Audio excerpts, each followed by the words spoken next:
Hello, I'm Dawson. My group interviewed Zahn, middle school language arts teacher. We asked her a few questions about her first year teaching in the Hazen School District. I attended school K through 12 in Beulah, so I was a Beulah minor growing up, so don't hold it against me. After school, I attended Dickinson State University and got my bachelor's degree in teaching, and then I attended University of Mary and got a master's degree in special ed. I think what I enjoy the most is those projects that students will remember and go back and kind of have that memory of this is what we did in 6th grade or whatever. So for example, when Fortnite was kind of a big thing, we debated whether Fortnite was addicting or amusing, and so I dressed up in like a judge costume, and they had to convince me one way. So hopefully creating those moments that they'll remember. I think with everybody, the whole COVID, wearing masks, remembering to bring my mask to school. I live in Zap, so there's a couple times I'm out the door halfway here and I forget that I don't have my mask, so that's been the biggest thing.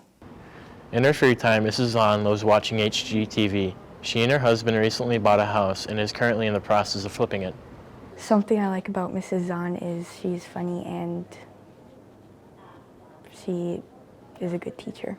My favorite part about Mrs. Zahn's class is probably how engaged she makes you feel with the way she teaches you. She tries to engage you in what she's teaching you by maybe it's a Kahoot or some fun activity.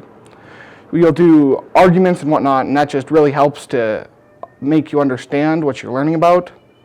I think a lot of group projects I like to do, we can't do because of the social distancing. Also just planning for students that are online and students that are in the classroom and students that are at home and how they're going to turn in materials, or even how I'm going to get materials to them. Mrs. Zahn had wanted to make me learn because she's just really helpful. She always makes sure we understand everything and can help us with anything. I think just school can be hard, and I think you guys have handled this pandemic better than the teachers. I don't hear a lot of my students complaining about masks, and I think as adults we haven't given you guys enough credit to with what you're doing. So, and Hazen has just been wonderful. I told Mr. Miller that it's probably the best decision I've ever made.